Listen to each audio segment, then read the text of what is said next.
right, just setting this live stream up now. Cool. All right.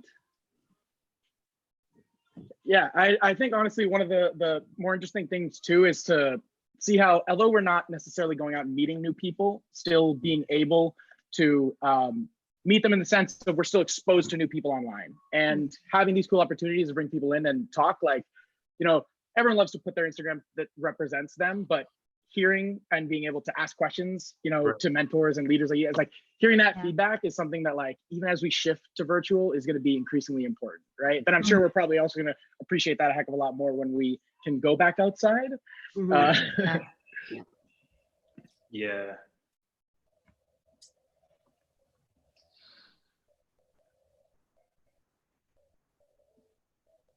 I just hope our behavior is not permanently curved. You know, like we're afraid to hug and handshake, and I'm already super weird, you know, in the elevator with people and passing people. I'm all like super weird, and that's not in my nature, so it sucks, you know. So I hope it just doesn't, we don't get in this mentality of like distancing ourselves. All right. Well, now that we're kind of here now, let's, why don't we kick this off? So first and foremost, thank you to everyone who is here. Our Creator Convos our last session went amazing. We just, again, had this idea of bring people together and let's hear from creative people online. And we're back with our session 2.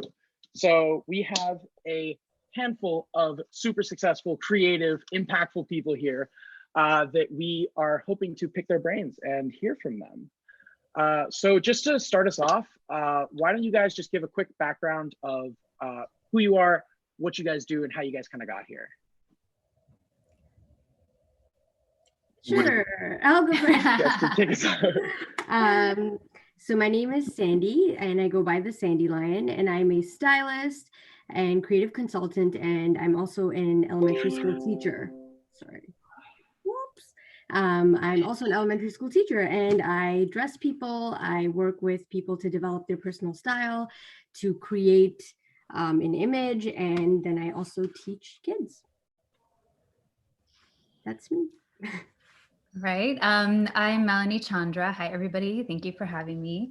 I am a Midwest gal that is relocated in New York City. I come from an Indian family, first gen, born and raised in Chicago, Illinois. And I'm currently an actor, producer, and writer, formerly an engineer and a management consultant, but I found my way into the arts, and I'm also a wife and a mother of a 2-year-old. Beautiful. Enitan Bereola, kind of like anytime. I'm a 3-time best-selling author and creative consultant. I own a creative agency, St. Miles, where we handle a bevy of things, work with corporations, work with individuals.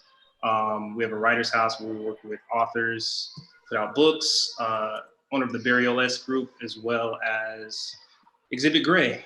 And it's kind of like a serial entrepreneur, somebody with a bunch of random talents, grew up playing the drums. I'm into music, I'm into this. So I relate to you, Sandy, with just, and Melanie, just like having these bevy of talents in this creative space. And I'm glad that creativity is kind of in. It's always been necessary. I'm glad people respect it. I'm a husband of 7 years to my wife, Letitia, and father of 2. Excuse the noise. 7-week-old baby girl, 4-year-old son. Oh, congratulations. Thank you. Congrats. Congratulations. Yeah, that's great. It's cool to see all of our all of kind of like different backgrounds brought here together. Gonna be excited to get into it. So I mean, in midst of all of this going on, I think it's been a difficult transition for a lot of people, maybe easier for some. Although you guys may have had kind of experience, you know, working from home previous and things like that. What advice do you guys have for anybody watching right now that is trying to get a jump on their career amidst of all of this? I think, should we just like go ahead and spit out what we think? I feel like I don't want to speak over anyone, but I think this is a perfect time to use the time to get self-educated on something that you've always been passionate about. I don't think it's going to be of any use for you to stress about getting an internship or figuring out what you're going to do after this is over. But a better use of your time would be to figure out what problem you want to solve. And I think that with the gig economy and being the generation that is leading the gig economy, you have this time to find something you're passionate about, master it, learn everything about it, and figure out a way to get paid doing that. Yeah, this is, my heart goes out to you guys, because the job market was not the same as it was when we were graduating. So I can't even imagine what you guys are going through, and there's so much uncertainty. You know, just stay on the pulse, what's happening with all these companies. You're looking at, you know, how people are pivoting. Just try to think along those lines, what skill sets people are looking for. But I always, in these, like even in acting and entertainment, you never know when your next job is going to come. You know, most of the year you're actually unemployed and you're trying to get your next job. So what I like to do is focus on what's within my control. And so for people that are going, you know, to tech or business or whatever it is, you know, whether that's networking, you can still network virtually, like put your best foot forward. And my recommendation with that, and I think a lot of you know this, is just always offer your help during this time. There's a lot of people that need a lot more support, even if they're working from home. So constantly have those conversations. And yeah, as Sandy was saying, just figure out a way to differentiate yourself. You know, use the next 30 days, 45 days, pick a project. If you're a graphic designer, think about what's a kick-ass website I can design. Or if you want to be a producer, produce a podcast. Just have something tangible that you can show that you are proactive about. Yeah. Yeah, I think I totally agree with it, with what the panelists said. I also think it's the perfect time to like consider it like a sabbatical or something, right? Where, you know, you're almost taking time to go internally, because we really don't get that opportunity. And I think you know, we're all kind of fascinated with productivity, and we're guided right now by fear a lot of times and uncertainty. And I think we should lean into the uncertainty, and we should tap in internally and figure out, right, like what the next steps are. I don't feel too pressured, because when I got out of college, it was, you know, around the recession. You know, so it's where I actually started everything that I'm doing now. It gave me the courage to kind of jump out the window with no parachute and say, you know what, I'm not married at the time, I don't have any like real responsibilities. Let me try this one thing that I probably wouldn't try in any other circumstance. Since the market is down, I was originally in tech, and it was just a crazy time. So I pivoted and took a leap, and you know, 12 years later, it's like, I'm so glad I made that decision. So it did take a period of time for me to go internally and try to understand more of who I am and face the man in the mirror and get all my kinks out. And you know, that time a lot of people avoid is now. The opportunity to do that is now. Yeah, I could see how that would be really valuable. You know, as the world keeps spinning faster and faster, and we're always kind of told everything we're supposed to do, you never thought we'd kind of be told the whole world to kind of take a little break. So I really like that. I mean, going into kind of picking up those side creative projects and stuff like that, I'd like to go into kind of like the creative process. You know, I think we have kind of between the three of you guys, I mean, incredible creativity, culture-based, brand-intensive things that I'd like to get into. Kind of what does the creative process look for you guys? And, you know, how would you advise others in trying to find their own creative process, maybe as they're picking up a little side hustle or something in this downtime? I guess I can start in regards to inspiration. I can speak on. I think inspiration is fleeting, right? I think we rely on inspiration too heavily. As a writer, there's times where you have writer's block. You have, you know, you've had enough wine, sips of wine, you got enough art in your place to look at, you got a great view of the water, it's still not connecting, right? Like, I think you have to get into a mental space where you can exercise discipline, right? So I practice discipline every morning by doing things I don't want to do. Being a father, like if I see my son made a mess, I'm like, I'll get it tomorrow. It's a small little thing to probably the rest of the world, but it drives me crazy to go pick it up, right? So it's like, I force myself to do what I don't want to do, right? Even in the little ways. And for me, those are like little victories throughout the day. And that discipline gets me in the mindset that I need, right? So the mindset that I need to bypass inspiration when it's not hitting. So as a creative, we're always looking for inspiration. I mean, I find it through travel. Like if you travel, you just observe, and you can be silent and travel and just observe your surroundings at the airport and on your journey and eat the food. And you come back and you just want to just spill out your inspiration as a fashion designer, as a stylist, as an engineer, whatever, architect. Like, you just have this different perspective on life that you want to convey and express through your lens. So from an inspiration perspective, travel, and you can actually travel by reading as well. Yeah, I think building off of that, I would say just doing all of that and just literally scheduling it into your day. And I think for me personally, I would often become hard on myself when I was doing things like watching a movie. That's not inspiration. That's me just wasting my time, but just allowing myself to be like, no, that is inspiration. So I'm going to watch these movies and I'm going to take that time to soak in like the writing, the costumes, and just schedule that into my day and not feel bad about it.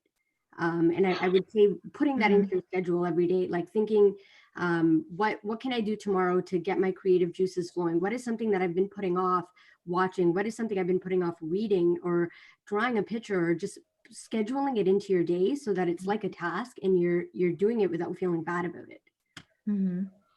I find a lot of my inspiration just by observation and listening, and also finding a creative partner. That's the only way I personally can get things done. So I'm working on a couple things right now. I have a TV show in development with HBO that sorry, my Siri keeps jumping into the conversation and talking to me. Really need to turn her off. What I was saying, so I have a co-creator I'm working with. Her name is Amy Aniobi. She's a classmate of mine from college, and she's an EP on Insecure. And we came together to create a story about an Indian American woman and her mom. But we pushed each other. Like I wouldn't have been able to do it by myself. Neither. It's two minds coming together. Working on another TV series with another partner. I just wrote a 2-person show with another partner, hence the 2-person show. So for me, it's finding that seed of inspiration and finding an accountability partner, and then setting some sort of deadline. Otherwise, it'll never get done. Yeah. And so, for example, if you for a 2-person show, we booked a theater 6 months in advance, and a month prior, we could have been like, we're not going to do it, but we put down the deposit. We're like, we have to do it. So those sorts of things. And yeah, I think just listening to people's stories. A lot of my work comes from my life, or stories from my friends and those around me. I think that's a dope, both of y'all said really dope things. I mean, the accountability partner is so key for me. I used to kind of travel the road by myself. And then I realized that I need people around me that are doing better than me, or are where I want to be, which is essentially the same thing, right? So I think it's important from a collegiate perspective to surround yourself not with peers because of proximity, right? You all grew up together, so you guys are still friends, right? Like as you grow, I think it's important to be intentional about, okay, I'm going to surround myself with this person because they inspire me in this way, and putting people around you that are doing better than you're doing. And that'll keep you, personally, that keeps me really kind of after my goals. And it makes me, when I want to go to sleep, I'm like, damn, I know my mentor is not asleep right now. Like this dude got all this going on and he's still like, let me stay up and get to it. So accountability partner is goal, your goal. Yeah. She keeps me accountable. She keeps me accountable in an entirely different way. Like I want to make this girl proud and take my projects to fruition. Straight up. That's the most beautiful inspiration. Like it's a different level of, that's a different story. Yeah, I mean, I think we can all attest that having other people help us, accountable on our goals can help us get there.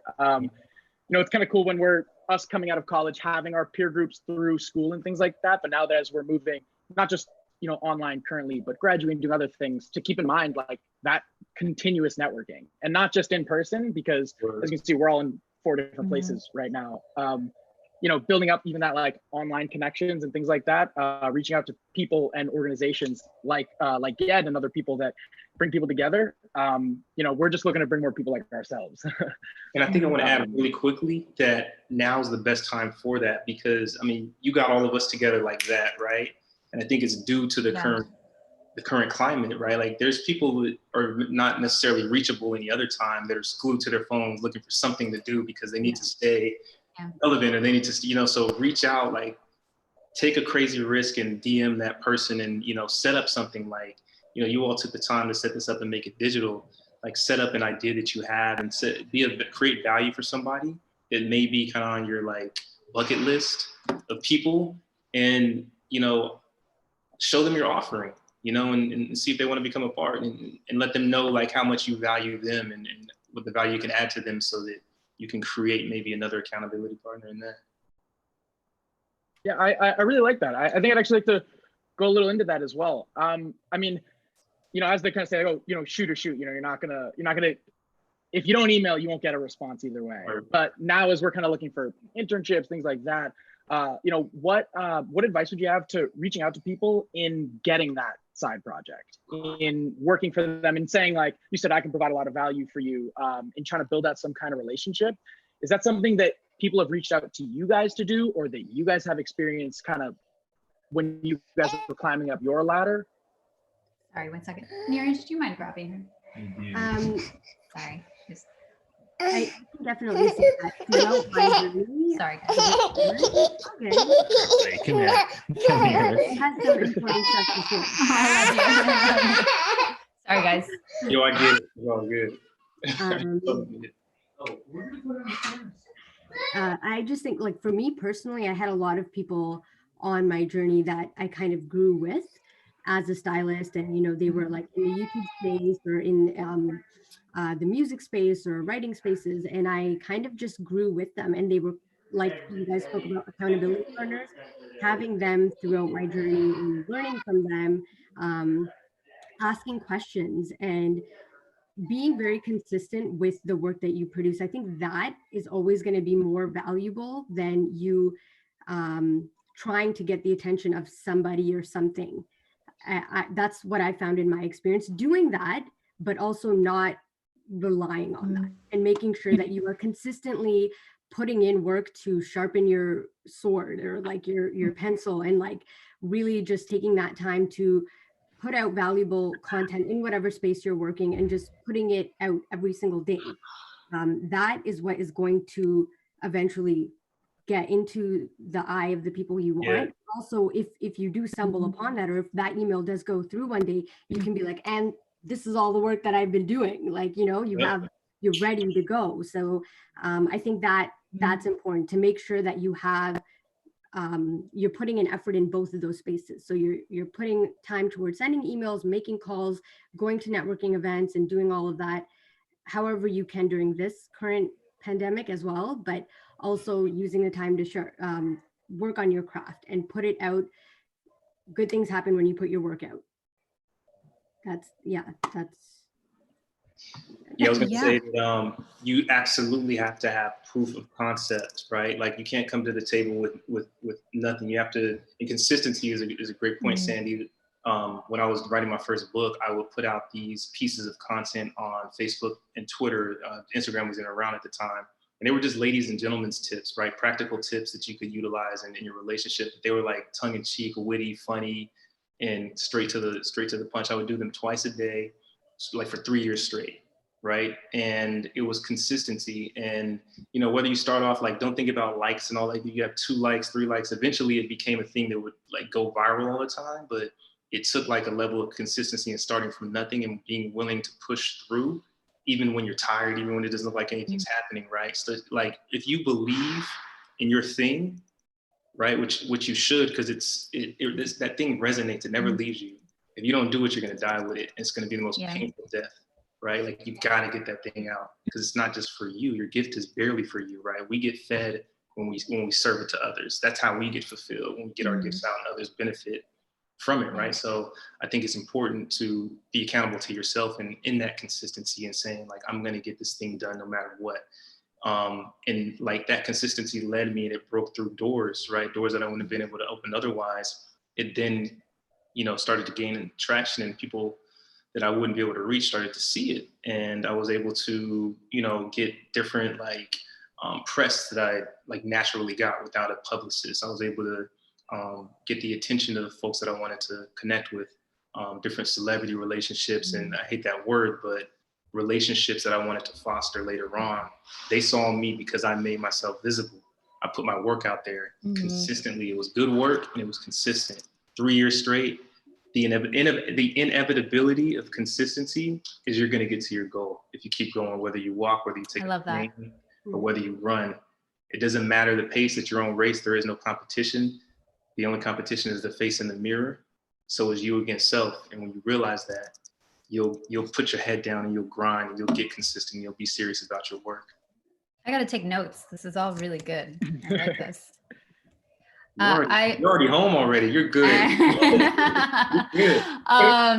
I agree with that 100%. And I think it's about having courage, especially right now. You know, something I've learned that you can sit on your work until it's perfect, or you can just get it out there, right? Get it out there, move on. Attention spans are fleeting right now. Just have something out there and keep iterating and making it better and growing. Yes. So that's one thing I've learned. Two, I think the biggest asset in this, at least in the entertainment industry, is follow through and accountability, because the majority of people are not. But if you look at those at the top, they are. And so for me, you know, coming from a techie background and corporate world, I took those things for granted. But in the creative field, a lot of people, they just talk, right? And it's disheartening when things don't actually come to fruition. So there was this one kid, I say kid, he's like 5 years younger than me, but he's a kid, right? He came to me last year. He kept like hounding me for a meeting. So I was like, oh, this is a bad, like, I don't want anybody that's too persistent. But I sat down with him. He has this fire in his eyes. He's like, I want to help you. I believe in you. I will do whatever you need. Like, I'll be your intern, whatever it is. I said, sure, sure, sure. And he kept coming with ideas of how he could add value to me. And so I would test him out. And people have done this in the past. Like, I would love to work with you, but okay, well, tell me how. You know, if you're coming to me, tell me how. And he would write all these things, and then I just tested him on one. He followed through, and that's what I respect. I respect people that stick to their word and get things done. I think that is so important, so important. Everyone has an idea, but I will take you seriously if you actually make it happen. Yeah, your actions will always speak louder than anything else. And now I work with, he directed my 2-person show. He's just done so many things alongside me. So yeah, I really appreciate that. Yeah. Y'all are out here making 3-pointers at the buzzer. So that's all real. Like, and you can't be emotional too, like with the follow through and the follow up. You know what I mean? Like, you gotta, especially in the creative space, because you know, if you hit somebody up and they don't hit you back and they said they're gonna do something, that's happened to me. Like, I remember with even bookings at colleges, you know, it's like, and then you hit them, you're in your feelings about it, because you're like, man, forget those little guys, all right? I'm on my trajectory. And you get back to yourself and you say, let me just send one more email. And they respond and you get booked and you're there, right? People have lives. Things happen and persistence works. I mean, I've had pests, just like you've had, Melanie, that they just, and you're like, man, let me take a look at this thing, right? Let me see what the heck this person is offering. And I've had people that have done that, and they're now a part of, you know, our team. And, you know, I've been on both sides of it, where I've been timid, and I'm a writer, I'm emotional, I'm creative, right? I'm sensitive. So I do get in my feelings, but there is a separation, as you know, in the corporate space, that you got to kind of like get it done. Like, it's not about how you feel. You can get beyond that. You'll always get to the goal. I love that. I mean, I think putting out messages of authenticity and consistency, I think, are probably the most valuable thing. I think we also have worked on teams and group projects, things like that, where the best teammates were the ones who were the most consistently responsible. So I just wanted to throw it right back to the audience right now and give them a reminder that you can all send in questions through. We're going to save a little time at the end for Q&As. But we do have some questions that were asked kind of beforehand. So I think there's been a lot of buzz about writing your own book. So I'm sure Enitan, Sandy, you guys can for sure give some insight on this one. But I mean, after writing best-selling books, things like that, what's the hardest part of the publication process? And what advice would you have for anyone who's looking to write their own book? The hardest part of writing a book is writing a book. There's no easy way around it. I mean, I wrote where I'm currently sitting right now. This is my third, it's all dark over here, but it's my little corner. I wrote my third bestseller here, and it was the craziest thing, because there would be days where, I mean, I'd come down and I would like be down here for like 18 hours and have like a paragraph, You know what I'm saying? It's the craziest thing. And I'm in my mind like, bro, you got to get, like, the book is due in a week. What are you doing? And I can't explain it. It's like this resistance to truth. It's this resistance to go all the way in and commit your entire, Melanie, you're an actor, like, commit your entire everything, like, leave it all, like, butt ass naked, put it all there. It's this, no matter how real you are, there's this resistance to commit and give it your all, because there's almost like a fear, not just of being naked, but of being your best self. There's like a fear of success, that it's a strange relationship a lot of people have, this fear of success. What might happen if I actually am who I think I am? What happens if I am who God says I am, right? So the hardest part is writing. And it's like, we're talking about consistency, we're talking about authenticity, we're talking about all of the ingredients and tools that are necessary to be a great writer. And I always tell clients, like, you can't think, you just have to write. You can't think, you can't edit as you write. You just literally have to just pour, keep going until you're in a zone. At the beginning, doesn't make sense, the middle will. The longer you get it out, as you mentioned, like, it's all about getting it out. Like, don't worry about how perfect it is, just get it out. And you'd be surprised, like, a lot of artists, musicians, they make records and they think it's trash. And a producer comes in and hears it, or songwriters, they come in and they hear it and like, oh my gosh, this is amazing. And then it's like, some Bruno Mars crazy amazing like 10 million times platinum, So what we think is garbage oftentimes, and we think is normal, which is usually rooted in our gifts, a lot of people, they would gravitate to. So writing is not easy. Anybody who completes a book, I have a client that completed a book last week. We pre-released the ebook and it's already a bestseller in our category. Congratulations, KJ Rose. But if you need help with, publishing, again, the Writers House, we have the Writers House at St. Miles, and you can have a conversation with us after this, and we could lead you in the right direction. But I would just say commit to writing, and there's no right or wrong way to do it. If you have to go get a hotel, well, not a hotel nowadays, but to lock yourself in your room and just write through the day, do that. If you need to set a schedule and write every morning for a certain amount of time, do that. If you want to commit to 3 pages a week, then do that. I use my phone like crazy. If you want to do voice notes, do voice notes. But if you want to just take notes, do that. And when you're in writing mode, inspiration is always pouring in.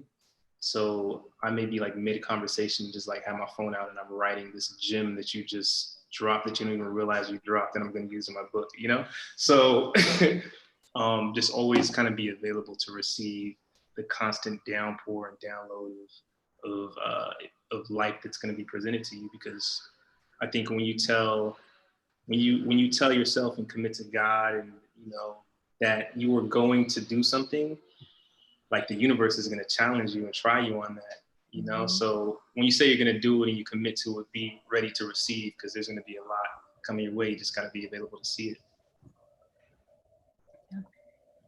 I think that could not have been said better. I think when it comes to publishing, I'll just say that for myself, it was, I self-published, and there's so many different outlets that you can use to do that. If you get your book out there, and then eventually, again, the right eyes will see it. And even if you do want to get it published with a big publisher or what have you, you can take them that book that you self-publish. Like, you've already done the work, you've done the hard part. And there's a lot of different tools available online to help facilitate that process. And my book is a children's book. So I had written and illustrated it while I was in Teachers College, and I had it just in like my scans and my pictures literally drawn by hand, and just had them sitting around. Wow.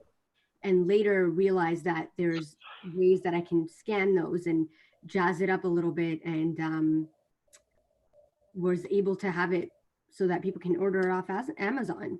So exploring those tools as well. And just like, once you've gotten the writing process done, which of course is the most difficult process, getting it out there and creating it, having it in your hand is like a game changer. Like, seeing it and sharing it with people, especially for me, like sharing it with children, like, and seeing how they responded to it, that was a game changer. And that's when I knew that I need to get this out and I need to share it with more people.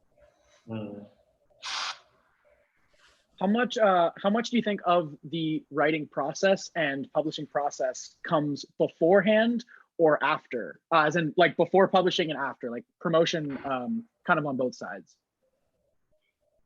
For me, I promoted it before it was even out. Like you said, what did you say? You said you bought the space or bought something before it was ready. Yeah. Like, I mean, I was promoting the thing when it was an idea because it forced me to commit to it, because I'm not gonna put something out. I'm not gonna put myself out there and just like be hanging out there.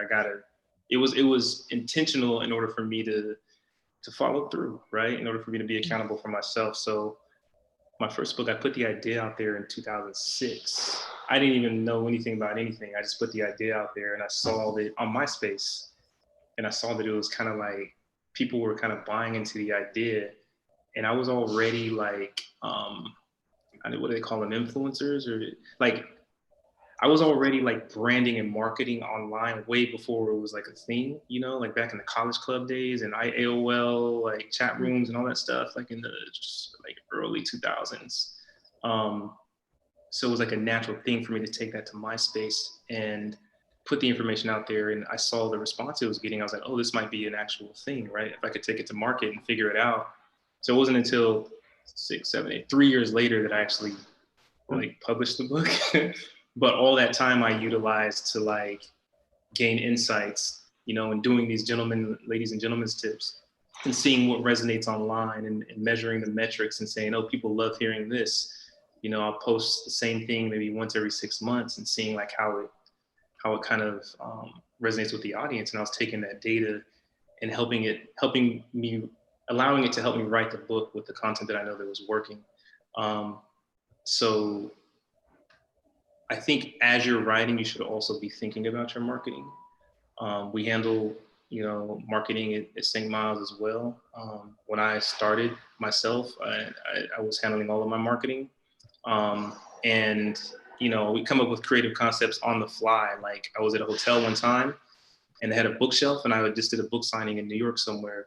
And I had like 3 books left. And I was like, I'm just gonna leave these here, right? So I signed them. You know how they have like books in hotels? And I just put them on the bookshelf and I took a picture of it and I liked the way the picture looked. So I was like, shoot, let me throw this on Instagram. So I threw it, like, what's the caption? I said, first person to this hotel in this room, you know, signed copy of Gentlewoman, right? And I left, and like by the time I got down to the lobby, I looked on my like post, and there were these people who were like all in the area just randomly, right? Like lived in New York or worked in New York, worked around in the area, and maybe like 3 or 5 of them got there, and within like 5 minutes of me posting it, crazy, and the security wouldn't let them up to the room because, you know, you can't just, you know, so it was like this big thing. I had to end up like calling the hotel and saying, I apologize, but I posted this thing on it. Cool. They were able to go up there and get it. But it showed me like, hey, maybe when I travel, if I leave my books at hotels, it could be a thing. So I started making that a thing for like 2 years. And it was so cool to watch. Like people would literally travel out of the country and it would happen. You know, it was like the craziest, the craziest thing ever. And it was just an idea that kind of came, you know, without like a lot of thought. It was very natural to what I was doing. So I'd say like, take chances, like, take risks, you know, like I wanted to see one last story. I was in New York shopping with my wife. I think she was my fiance at the time, and she was in a store and I used to carry my books with me. Cause like any opportunity, you know, like you never know, like me carrying my book with me, that's how I got my book to Oprah, because I was at an award show and I had a book and I signed it for her, handed it to her. But there was like this huge shop. It was like Avenue of the Americas in right in front of that building. And I put my book there and there's a bunch of traffic there. I like leaned it up against the building and I took pictures and I recorded it as it was happening. I said, I want to see in all of this traffic, based on the cover alone, right? I want to see just like a marketing thing for me. I want to see who responds to this. If people just pass it by. So it was about 3 minutes that passed. There's this lady with a stroller and her husband, and she's going real quick. She quickly glances over. She walks over. She like tells her husband, she walks over, she grabs it, and she just keeps walking, and she's coming towards me. And I'm just snapping. And then I stop her. I say, excuse me, what made you pick up that book? She said, oh, the book. I mean, the cover, it just kind of resonated with me. And she was like, she had like a Birkin bag. She had an accent. And once I, you know, into the store, I found her Instagram and stuff. And she was from Europe visiting. So she was like, you know, the demo, kind of like my target demo. And it was just interesting to see that, you know, she responded in that way where she actually picked it up just based off the cover alone. And we kind of like, you know, Instagrammed each other, and she said she loved the book. And so I think it's important to kind of like act on impulse as well as a creative, and not like be too, because as you mentioned, we kind of harness our gifts. And I'm glad you said that, Melanie, because I've been hearing that a lot lately, like just let it go. You know what I'm saying? I have a lot of stuff that I haven't let go because I'm an artist and I'm sensitive about my ish. Me too. And I've been hearing that a lot lately. So I'm going to start releasing just a bunch of stuff that I have, because I think it's very important. I think it's very important that you let your gift go. Let your ideas flow. Yeah. Yeah. Great. So I'd love to talk about a changing career path and a changing journey. You know, it's kind of typecasty of entrepreneurs to go through a million different ideas, find the one that sticks, and go building an empire. So, I mean, us coming right out of college, maybe Melanie, you can chime in on this one. Going from college graduate with your degree to where kind of all of you are now, but at least like Melanie ending up being actress, producer, you know, what does it look like coming out of college where all of your paths are predetermined? You have a piece of paper that says what you're supposed to be doing, and kind of finding your path in the things you love to end where you guys are today. Sure. So I think I've always been a creative at heart, but when I was growing up, I never saw anyone that looked like me on TV or film. Like I wanted to be an actress so badly, right? But I did the traditional path. You know, my parents are very conservative, risk averse immigrants. So I wanted to make them proud and feel supported. So I checked off all the boxes. I got to New York City and I met this beautiful Indian American woman. She was also from the Midwest. She was an actress. She was in theater. She was doing TV and film. And she took me under her wing and she said, Melanie, if you want to do this, you can do it. And I looked at her and I saw myself in her. And so some of the work I like to do now is I like to pay that forward. And anybody that's interested in advice who's an Indian American girl, I like to lift them up along with me. But it just took that one person to tell me that I could do it. And that's what encouraged me to take my first acting class and then do my first student film. And then she helped me get an agent. But I was working full-time at McKinsey & Company right after college. And it was on my weekends where I'd go and do my acting courses, or I'd go to these film festivals and casually say hi to actors and pick their brain. And then after a year of, you know, meeting some folks in the industry and having them tell me that it was something I should do, because I didn't have the courage at first to say, I'm going to leave this job and I'm just going to do it. I had to have somebody else tell me, like, you should do it. And after I had like 3 or 4 people who I respected in the industry tell me that you can do it and you'll be supported, I went for it. And it hasn't been an easy journey since. I think I got lucky at some points and I was coasting that for a bit. And then I had to fall back on my training and working my way up. But I think the moral of the whole story, if you look at my life, is finding a champion, right? The biggest champion has to be you. Okay. But I'm very shy and introverted. And so sometimes it's taking people to dig that voice out of me. But getting into producing, I had so many ideas for these stories. I'm like, there's no one telling this story on TV, or there's no movie about this. Why are we not seeing people that have my skin color on screen represented authentically? And when I was pregnant and I wasn't, once you start showing as a woman, they're not going to actively cast you in new projects, right? Either because they can't deal with a pregnant woman on set, you know, there's issues with that, or just the timing doesn't work out. That's when I decided to focus on my writing projects. And that's when I started to develop these 2 TV series. And I pitched one of them when I was 7.5 months pregnant, sold it when I was pregnant. And the other one I filmed you were talking about a proof of concept, right? I had a story called Serena and Mel about 2 Indian American women living in New York City. It's kind of like Broad City. And we got passed on by so many production companies. And I was pregnant at that time, but wasn't showing. And when I started the show, one of them, run by these 2 gentlemen who wanted to invest in us, there was like some Me Too issue. And I just pulled out of the whole situation. I said, I'm going to produce this pilot script with my co-creator. We put in our own money. I was also, I was 7 months pregnant at that point, and just went for it. But you know, when there was no opportunity that existed at the time, either someone wasn't looking to back my productions, or I wasn't getting opportunities as an actress because I physically couldn't, I decided to create those own opportunities for myself and my friends. So, you know, one of my professors in college said, you can do everything you want in life, but just not all at the same time. So if you look back what I've done, it's like a random hodgepodge of things. But there's different phases of my life and I'm focusing on different things. So right now I'm focusing on writing, acting, producing, and motherhood. I know it's a lot, but everything's project-based. You know, everything is project-based, so you can make it work. But I would just say, listen to that voice. What are you yearning for at the time? What are the circumstances that you're in right now? And how can you make the best of it? So you stay creatively fulfilled and feel like you have a purpose and all that. And you're paying the bills, of course. Yeah. You know, we all got to do that. That's very important. You can't just have a passion and go for it. You have to be practical as well. Yeah. Wow. Yeah, I think, yeah. For me, that the practicality aspect was really big in the beginning, because I, just like Melanie, took the traditional path, went to university for something I didn't care about, political science. I very quickly learned that that was not what I wanted to do with the rest of my life. And then I went and did my master's of education.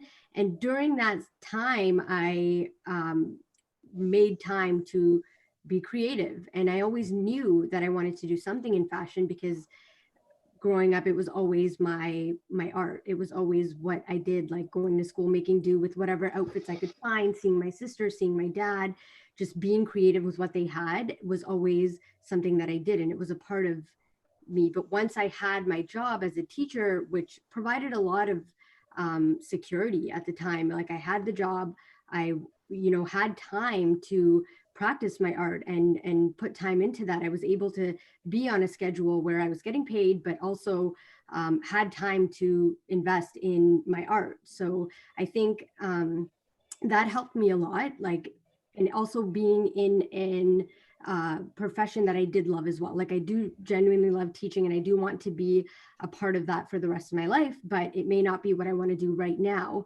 So just doing both of them, juggling them at the same time for a while was my story. And then it got to a point where I was in a position to be able to drop the teaching for a little while and just pick up, pack my bags and move to New York and try to be a stylist full time, and just put all of my eggs in that basket, and then try to do other things as well.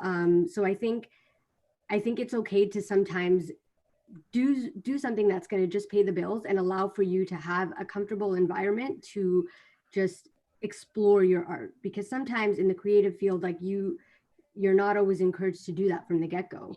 And so creating that environment to do that, and then just take the time to explore what it is that you want to do, how you want to do it, and do it in a way where you're not broke. Can be a good thing. Yeah, no, that's real. I commend both you, Melanie and Sandy. You know, the engineer background and just all of the different paths you took is amazing, using both sides of the brain like that. Essentially, they kind of, because of your engineering background, I'm sure you're able to apply that to the other creative spaces, which, you know, that's kind of like your superpower that other people aren't coming in the building with. And Sandy, I think, you know, you have to use creativity in education. My mother was an educator before she retired. My brother's an educator. You got to be creative as hell. You know what I mean? Like, it's, you know, you seem like somebody that is committed to both crafts, really. And I appreciate your wisdom in, you know, doing both a lot. I was crazy and impractical. I jumped out the window. Like, I didn't have a parachute. I had to build one on the way down. But you were like, yo, why not utilize my career to support my passion? And I was like, I'm just going straight, I'm all passion, you know, I'm going to figure this thing out. And, you know, as humans, we all have to adjust, but as creatives, we have to like hella adjust, right? We have to pivot all the time. So I come from a tech background. I was computer information systems, double major with the business administration with a concentration in marketing. And I guess I'm, the marketing thing I'm doing, but the tech side, after working at Hewlett Packard and like Hitachi Data Systems, I just couldn't be confined to a cubicle, like literally and figuratively. So although I can like dance the dance and play the game, I had to see myself out of that box. And, immigrant parents, my father's Nigerian, my mom's from Cleveland, Ohio, but they didn't want that for me. They wanted the best for me. Creativity growing up wasn't what it is today, right? It wasn't respected. Art wasn't, it wasn't what it is today as a commodity. And I know you all understand that as well. So, I didn't have the initial support of my parents. So I was kind of sneaking doing what I was doing. And it was really just me, right? And I learned along my journey the importance of pivoting and utilizing, like leaning on all of my skill sets, not tucking those away anymore, because again, there's so many things I know how to do. And I thought that anybody could do anything as long as they commit and try it, right? I thought anyone could be good at anything because I could do all these things, so I thought it was normal. And it took me kind of getting out there in the world saying, oh no, these are actually gifts. This isn't normal. So, and I learned stuff quickly. So I I know how to design. I know how to the fashion world, the music, production, film. It's all crazy. It's all over the place. And it didn't make sense to me. I was trying to find my footing, but I learned to adjust, right? To be able to forecast as a writer who's an empath, who can predict, who can feel, right? And see maybe beyond the physical, right? Like can feel spirit, like in the spiritual realm, can feel people, right? And tell their stories without them saying a word. Having that skill set, you can also see around the bend. You can also kind of look around the scope as you observe and say, I think this is going to happen, right? I'm not surprised at right now. I knew this bubble would pop as fast as we were going.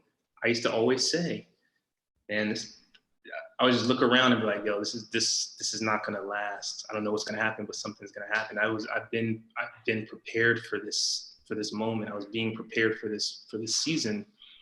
So much so that on my fridge, I never do New Year's resolutions, but I wrote them. And the first one is prepare. It's like 0 through 5. And it's just like, why did I write that? Prepare for what, right? And I looked at it one day and I was like, oh my gosh, this is crazy. But beyond that, there's all of these signs and all that I could see around the bend. It helps me write, it helps me predict.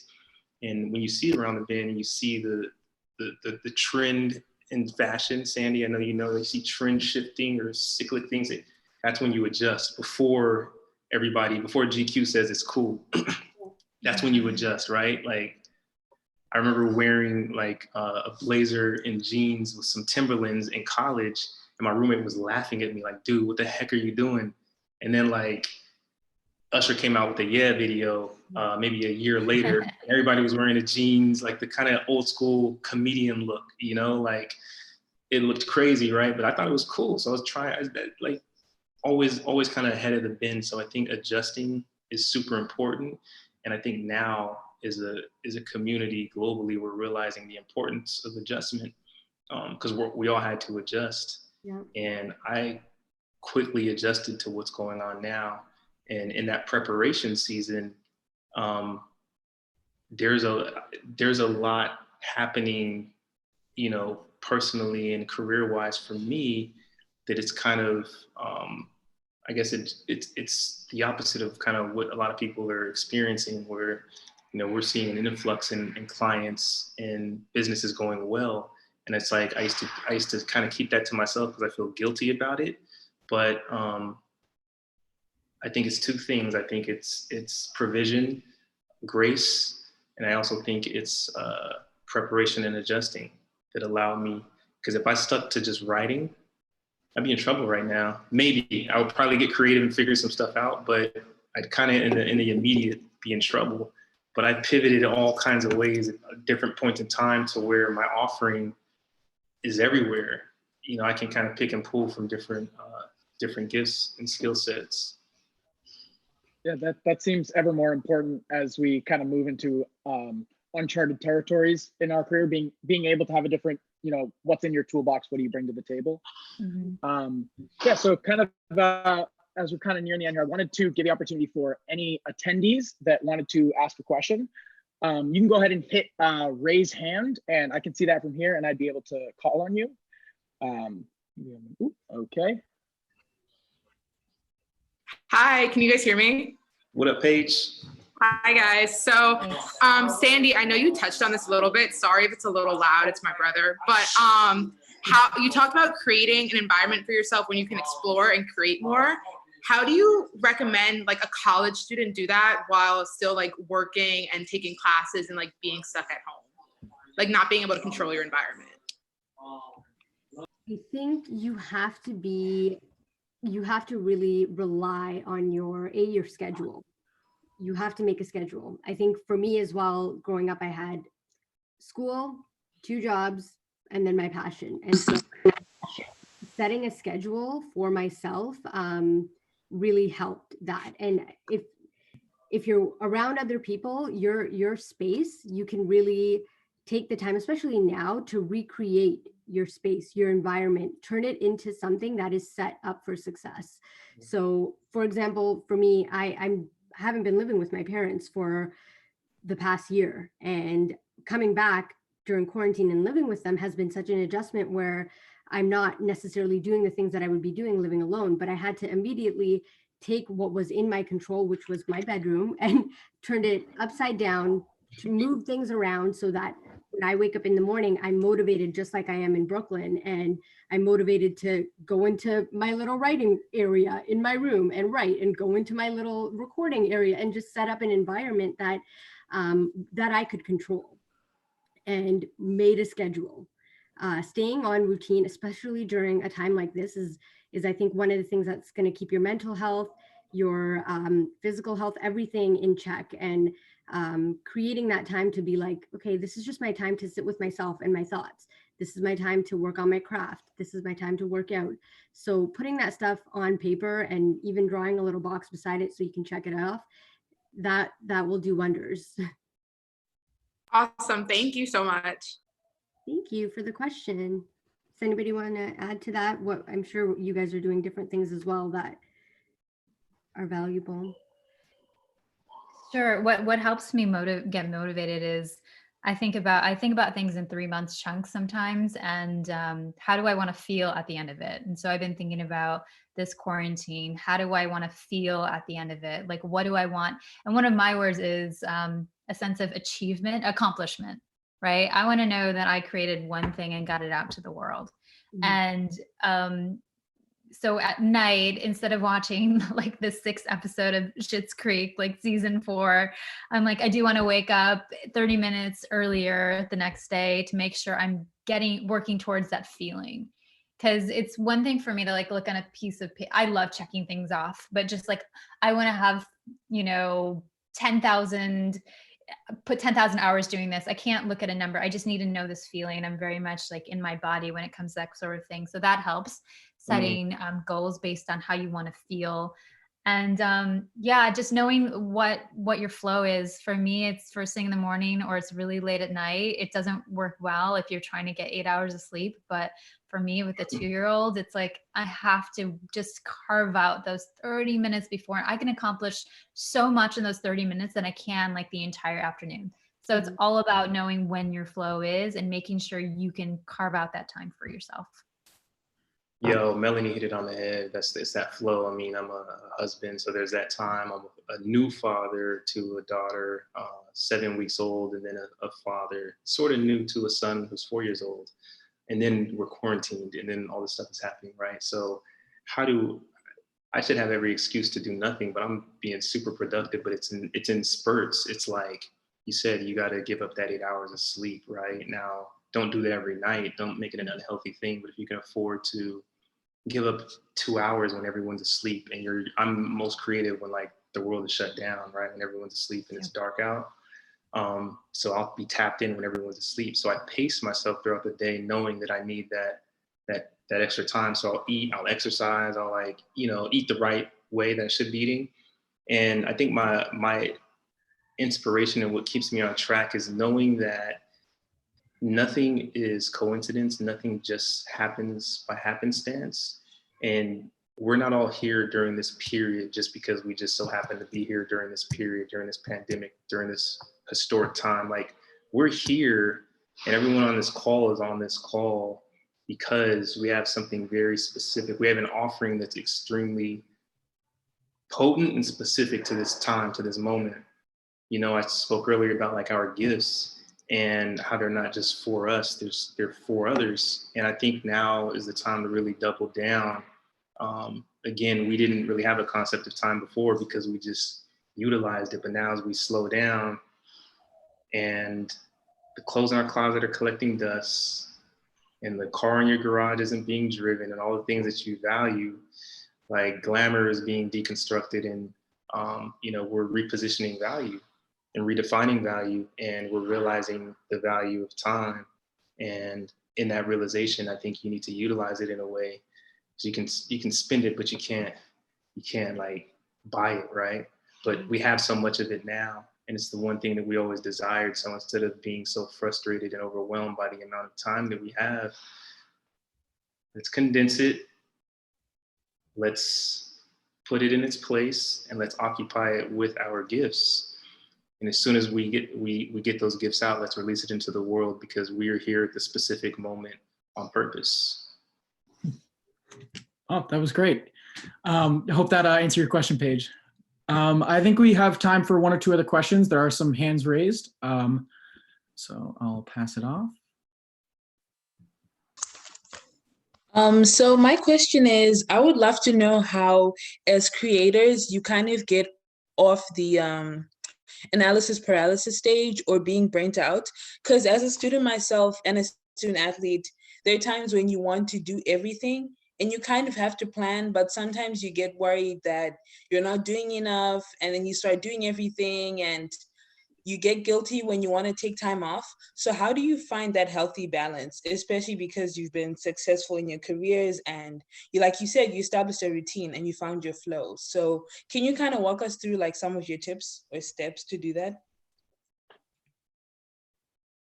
Sure. So I've fallen into that trap so many times where I take on too much and then I get really overwhelmed and burnt out. It's happened many times throughout my life. And what I've learned is just to say no. You just have to learn to start saying no. You can't grab coffee with every single person who asks you to. You can't get involved in every single cause as much as you want to. You have to.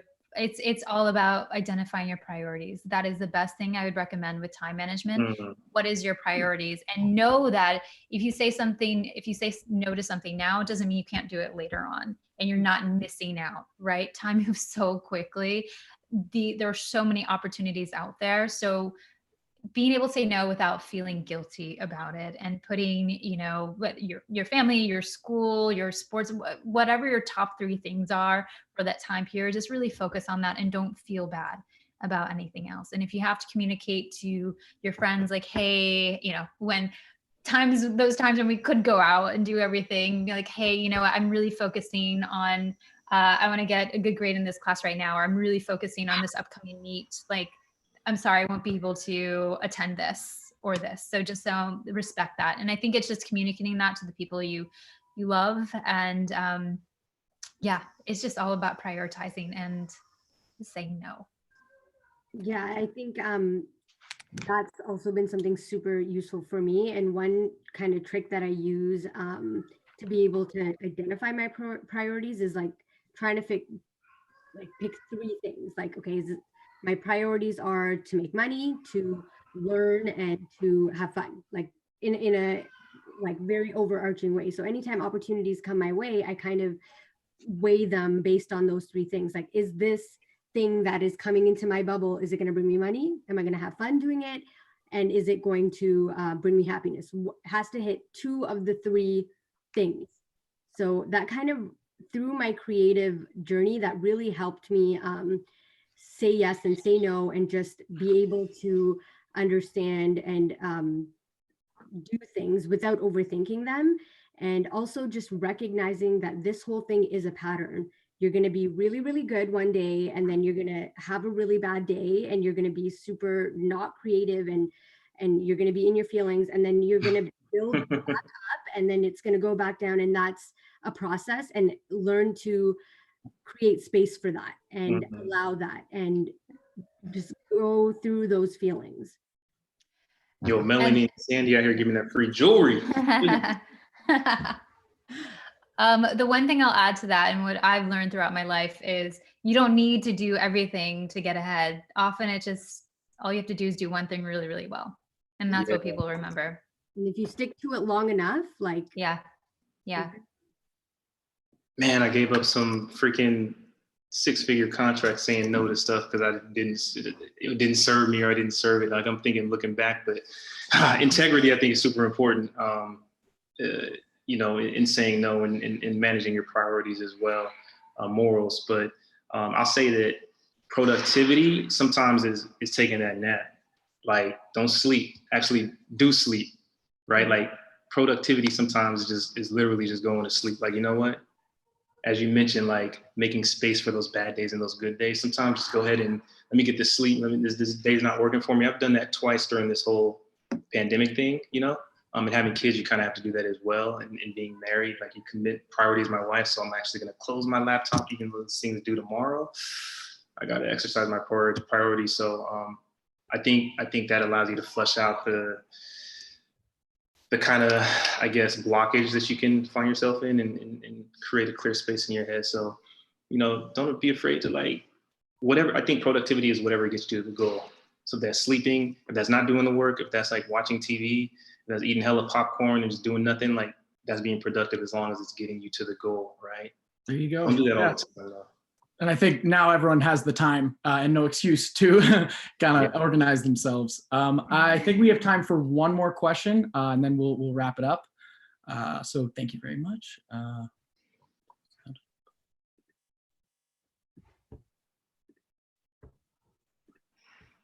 Hey guys. So you talked a little bit about how having to choose kind of between being able to make money, but also stay creative. I just recently graduated in December and took a full-time job, and it is in my industry, but it definitely feels like a bit creatively suppressing. And I'm a photographer, filmmaker, so it's really been on my mind about freelancing and like the world of freelancing and kind of working for yourself and trying to make connections for yourself. And I was wondering if anyone could attest to kind of making that transition and has any advice for that.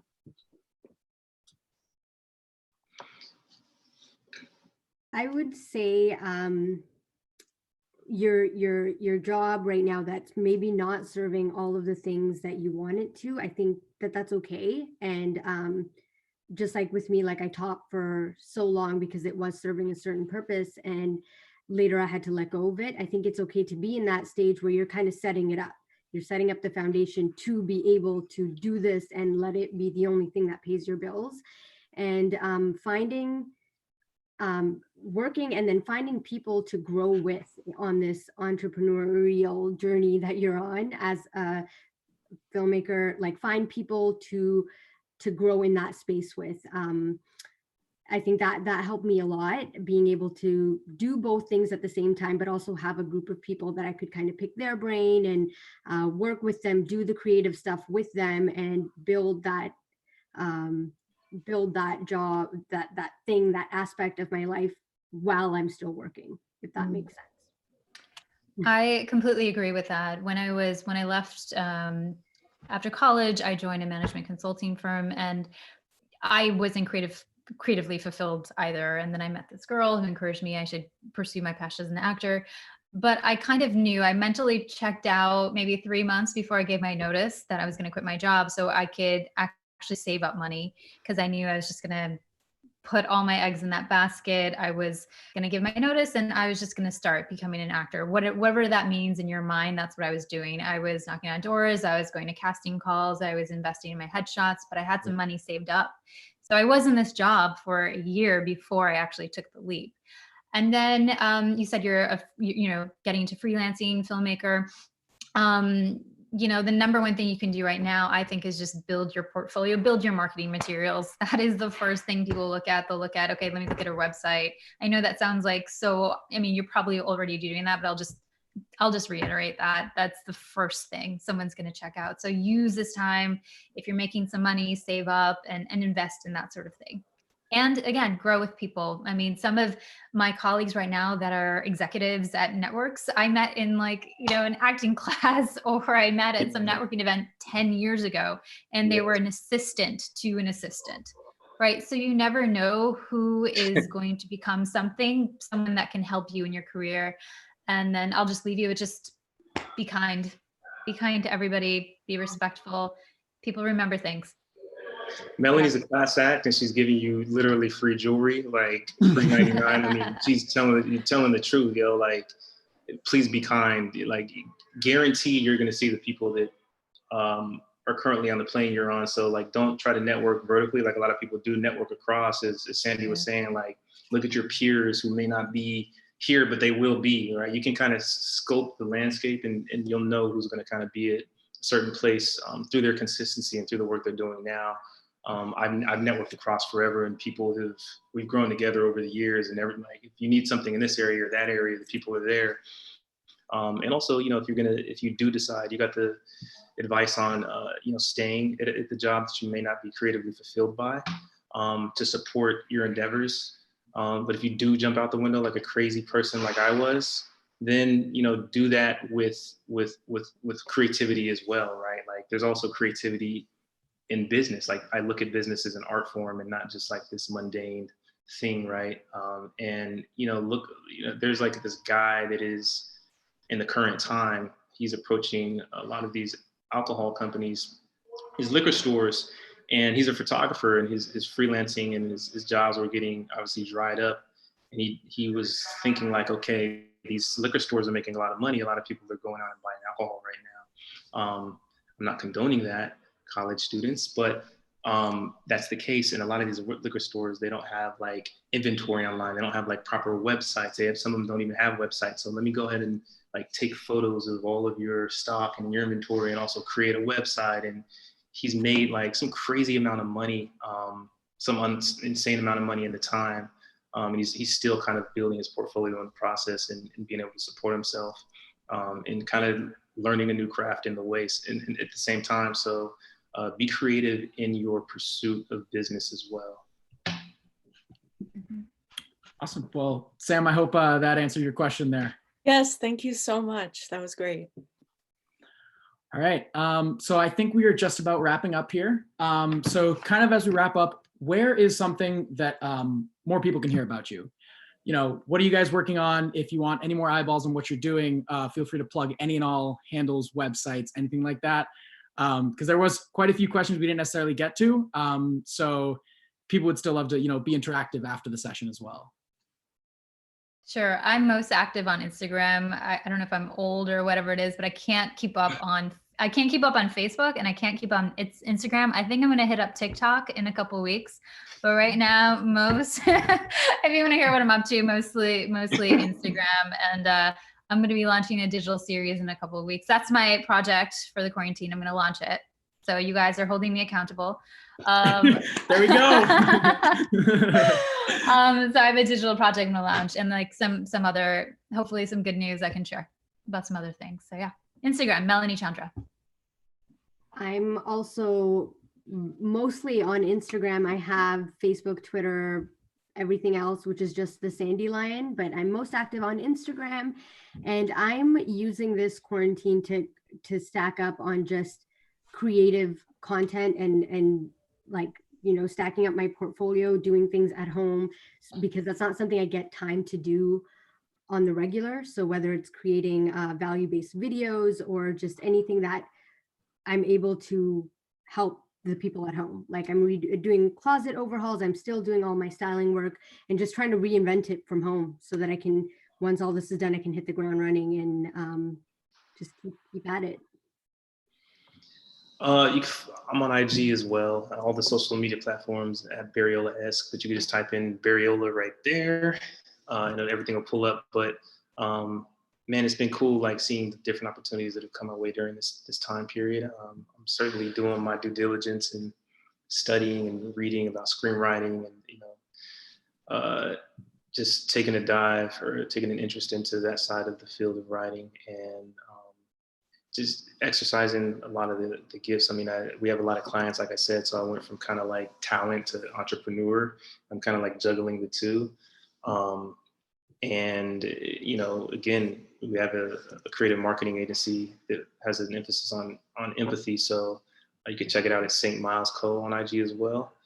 And also, it's a beauty brand that I'll be the global creative director for that you should be hearing about soon. So it's just a bunch of cool opportunities that have popped up. I kind of have my hands in a lot of stuff behind the scenes, but I'll be emerging in front of the scenes as well. I think I'm writing something right now. I'm getting all the downloads and I'm letting my fingers do what they do. So we'll see what happens. Starting the creative process all over again. Yeah. All right. Well, thank you guys so much. I hope that everyone watching this got a ton of value. Hopefully got some questions answered. This was awesome. You guys are incredible, creative. Thank you. I mean, bringing you guys together, like this sort of value, we're trying to make something out of nothing while we're all sitting at home. So doing cool things like that, I think the advice you gave to a lot of people was super helpful. I know I didn't take notes, but I know my team took notes, and I'm going to have to look at them because there was too much good stuff going on. But I would tell everyone, stay tuned for the next session. And thank you all again for everything you guys have done so far. Thank you so much for having me. Thank you for having me. Thanks. Good meeting you, Sandy. Nice meeting you guys. Yeah. Good meeting y'all. Yeah. See you in the streets, maybe. Yes. Yes. One day. Take care. Bye, guys.